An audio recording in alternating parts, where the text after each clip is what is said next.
देखते हैं कि बाल छत्रसाल इन दोनों वस्तुओं से किसे चुनते हैं। इसी से ही उनकी दिशा निर्धारित होगी और भविष्य का अनुमान लगेगा। लीजिए कुंवर जी, इन दोनों में से जो आपको पसंद हो उठा लीजिए।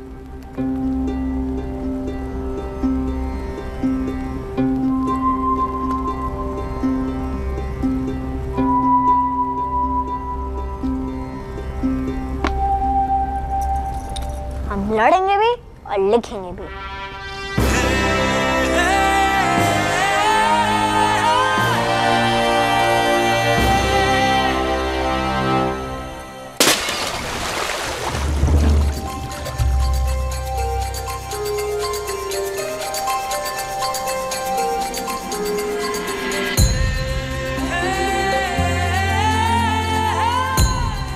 वीरों के हाथों में गुलेल नहीं, तलवार शोभा देती है।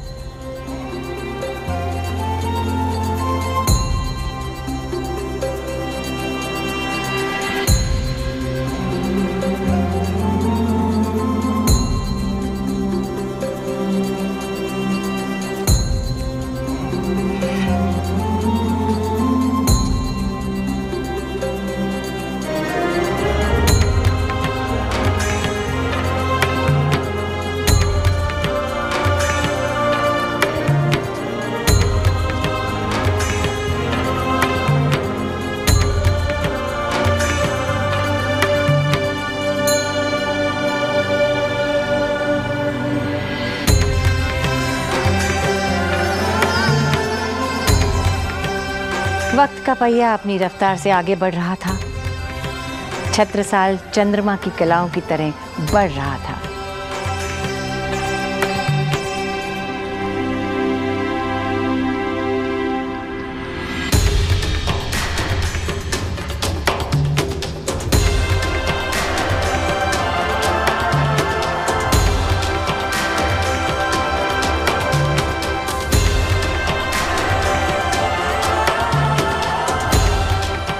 उनका लालन पालन माता सारंधा नहीं किया था।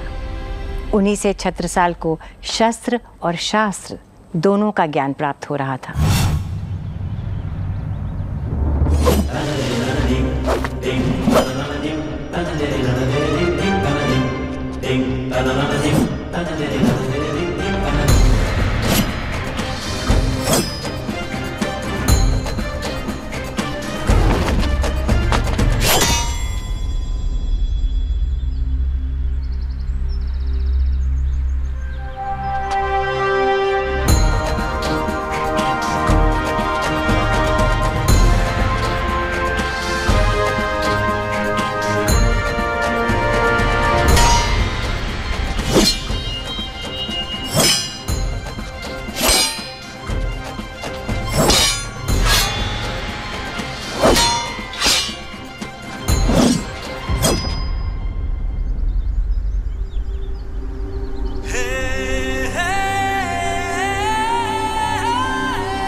सबको साथ लेकर चलने वाला, मित्रों का परम मित्र और शत्रुओं की आंखों में शूल बनकर चुभने वाला शत्रुशूल होगा हमारा पुत्र। छत्र की भांति प्रजा की रक्षा करने वाला बुंदेलखंड के इस लाल को दुनिया छत्रसाल के नाम से जानेगी।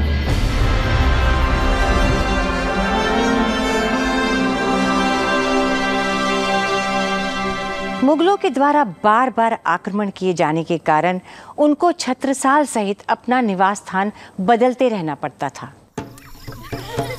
एक वर्ष के अंतराल के बाद जब वो मुगलों से छिपकर ओरछा के एक मामूली से गांव में आदिवासियों के बीच रह रहे थे, तभी एक रात कुछ ऐसा हुआ जो किसी ने सपने में भी नहीं सोचा था।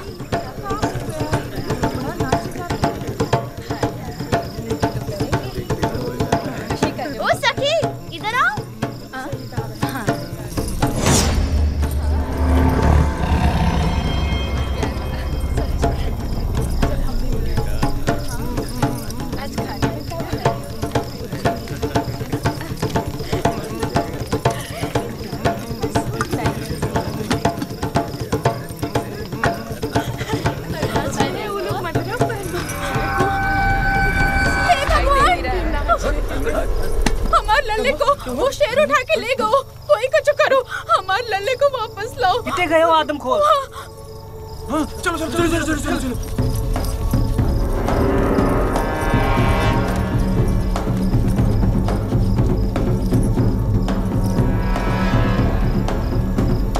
अब क्या करिए सरदार जी?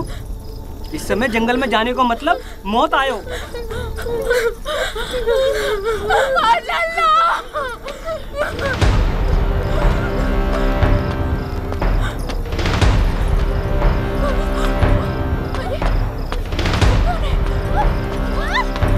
कौन पागल बालक है जो ऐसे मौत के मुंह में कूद गए हो?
हमारे लल्ला मिल गया।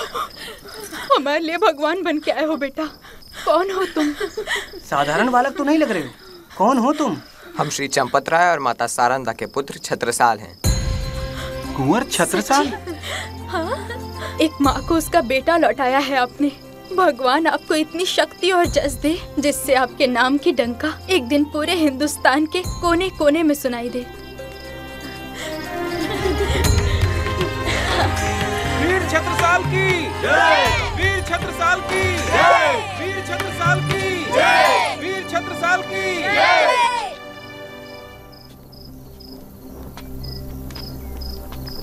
माजू,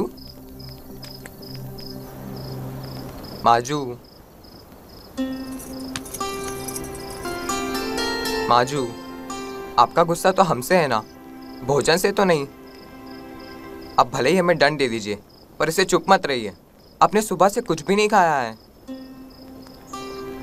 तुम्हें अगर हमारी इतनी फिक्र होती तो तुम ऐसी हरकत नहीं करते। अब हम आपको कैसे विश्वास दिलाएं माजू कि हमें आपकी कितनी ही चिंता है।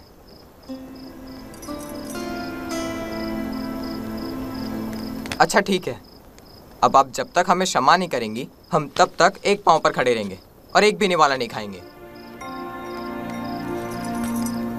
एक पांव पे क्यों, सर के बल खड़े हो जाओ। वैसे भी तुम्हें खतरों से खेलने की बड़ी आदत है ना। हमारी बात तो वैसे भी नहीं सुनोगे, अपनी ही मनमर्जी करोगे तो वही करो।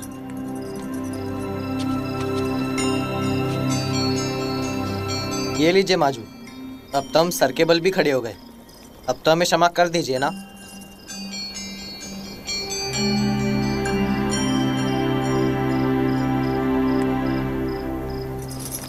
चलो रहने दो, सीधा खड़े हो जाओ। चलो, बहुत हो गया तुम्हारा। माजू, हम मानते हैं कि हमसे भूल हुई है। बिना सोचे समझे हम उस बाघ के सामने कूद पड़े। पर हम क्या करते माजू? उस समय हम केवल उस छोटे बच्चे की नन्ही सी जान के बारे में सोच रहे थे। देखो पुत्र, तुम्हारा इरादा बहुत ही नेक था, पर तरीका जोखिम भरा था। मेरी एक बात गांठ बांध कर रख लो, बहादुरी और बेवकूफी में बहुत ही महीन अंतर होता है। जी माजू, और आप ही ने तो सिखाया है ना माजू कि डर मनुष्य की सबसे बड़ी कमजोरी होती है और उस पर विजय पाने के लिए केवल एक ही तरीका है, और वो है उसका डट कर सामना करना। तो डर स्वयं ही डर के भाग जाएगा। तो बस हमने भी वही किया। परंतु रानी जू, छत्ता ने अपनी भूल स्वीकार कर ली है, क्षमा कर दीजिए इसे। माजू, आप बिल्कुल भी चिंतित मत होइए। आपकी ममता और ईश्वर की कृपा सदैव ढाल बनकर हमारी रक्षा करेगी।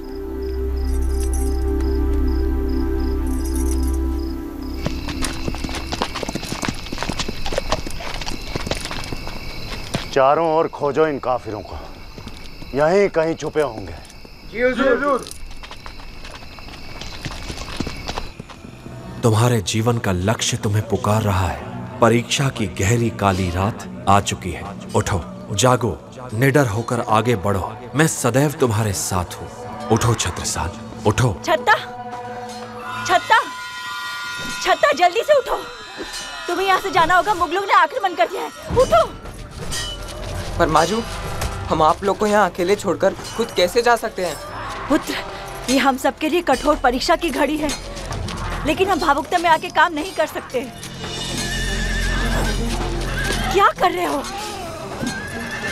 माजू, हम यहाँ रहकर उन मुगलों से लड़ेंगे, अपने परिवार की रक्षा करेंगे, अपना कर्तव्य निभाएंगे। पुत्र, परिस्थिति की गंभीरता को समझो। एक क्षत्रिय का परम धर्म होता है उसके परिवार से बढ़कर मातृभूमि की तरफ, और तुम्हारा भी परम कर्तव्य बुंदेल भूमि की तरफ है, और यही तुम्हारे पिताजी ने हमेशा किया है। ये लो पुत्र, तुम जाओ यहाँ से। पर माजू, मुगलों की इस लड़ाई में हम आपको अकेला छोड़कर कैसे जा सकते हैं? यदि आपको कुछ हो गया तो हम... पुत्र, हमें कुछ नहीं होगा। अगर 100 सियार भी आ जाए ना, तो एक शेर का कुछ नहीं बिगाड़ सकते, क्योंकि शेर शेर होता है। आने दो इन मुगलों को, निपट लेंगे हम।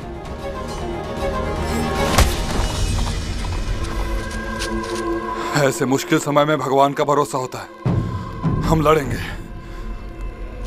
और जीतेंगे। हाँ, हमारी नियत साफ है तो नियति भी अच्छी होगी। हमें कुछ नहीं होगा, तुम हमारी चिंता मत करो। जब तक हमारे हाथ में शस्त्र है, ये हमारी प्रतिज्ञा है कि मुगलों के आगे हम घुटने नहीं टेकेंगे।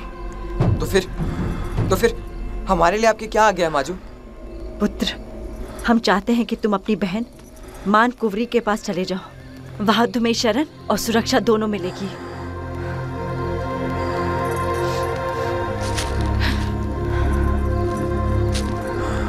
पुत्र, इस विषम घड़ी में हम भले ही तुमसे दूर होंगे, पर हमारा स्नेह और आशीर्वाद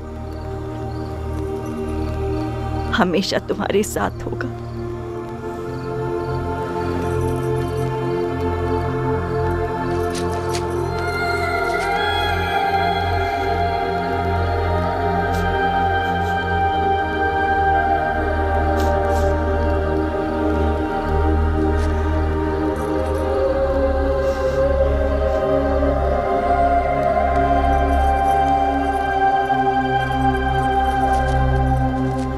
बेटे, मनुष्य की असली परीक्षा उसके कठिन समय में होती है। हमने और तुम्हारी माँ ने पूरे बुंदेलखंड को हमेशा अपना घर माना, यहाँ के समाज को अपना परिवार, यहाँ की मिट्टी को माथे का चंदन और यहाँ के पानी को अमृत माना। तुम भी पूरी बुंदेली भूमि को अपना राजमहल समझना। ये ऊंचे नीचे पहाड़, ये घने बीहड़, ये टेढ़े मेढ़े रास्ते सब तुम्हारे हैं, तुम्हारे अपने। और हमारा विश्वास है तुम जहां कहीं भी बुंदेलखंड में जाओगे तुम्हें भरपूर आदर सम्मान प्यार सत्कार मिलेगा लोगों के द्वारा। और एक बात याद रखना बेटा, कैसी भी परिस्थिति में अपना अस्तित्व मत खोने देना। और हाँ, ये हमेशा याद रखना कि तुम्हारी रगों में चंपत राय और सारंधा का खून दौड़ रहा है।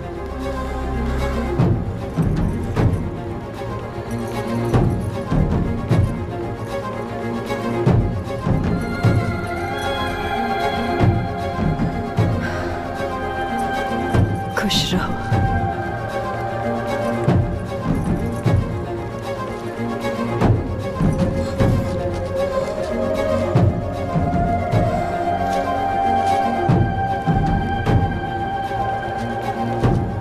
हमें विश्वास है कि आपके तेज और पराक्रम के सामने वो मुगल टिक नहीं पाएंगे। और आपकी आज्ञा अनुसार हम आपसे दूर तो जा रहे हैं, पर प्रतीक्षा करेंगे शुभ समाचार की कि वीर बुंदेलों ने कुटिल मुगलों को छठी का दूध याद दिला दिया।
हुकुम,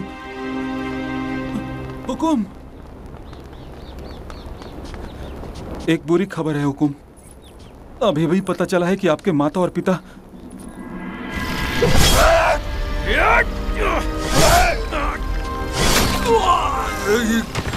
स्वामी, स्वामी,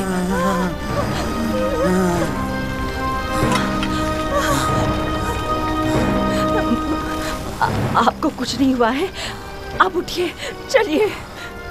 आप ऐसे कमजोर नहीं हो सकते। तो बस इस बात का है कि हम अपनों को एक साथ नहीं जुटा पाए। आज आपसी मतभेद और बैर बुलाकर बुंदेलखंड साथ खड़ा होता तो हम स्वतंत्र होते। क्षमा करना माँ, तुम्हें इन आतंकियों से तुम्हारा ये बेटा मुक्त नहीं करा पाया। नहीं, नहीं, ऐसे मत कहिए। बुंदेल भूमि को आप पर गर्व है। देखिए, मुगल सैनिक आ रहे हैं, आपको उठना होगा। उठिए। सुनिए हमारी बात, सुनिए। यदि आज हम इन मुगलों के हाथों मारे गए तो ये हमारी सबसे बड़ी हार होगी। रानी जू, हम हार कर नहीं जाना चाहते हैं।